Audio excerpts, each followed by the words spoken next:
শুরু করিতেছি পরম করুণাময় অসীম দয়ালু আল্লাহ তাআলার নামে। সহি বুখারী শরীফ এবং সহি মুসলিম শরীফে এসেছে, ক্বালা রাসূলুল্লাহ সাল্লাল্লাহু আলাইহি ওয়াসাল্লাম, লা ইউমিনু আহাদুকুম হাত্তা আকুনা আহাব্বা ইলাইহি মিন ওয়ালিদিহি ওয়াওয়ালাদিহি ওয়ান্নাসি আজমাইন।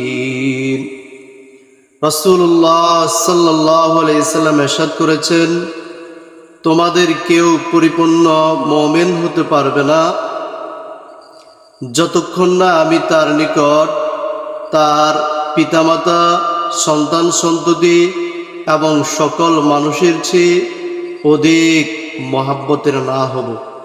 আল্লাহ তাআলা আমাদেরকে সকল আত্মীয় স্বজনের চেয়ে, সকল মানুষের চেয়ে আল্লাহ রসুলকে অধিক হারে ভালোবাসতে পারি, অধিক রসুলের প্রতি ভালোবাসা রাখতে পারি।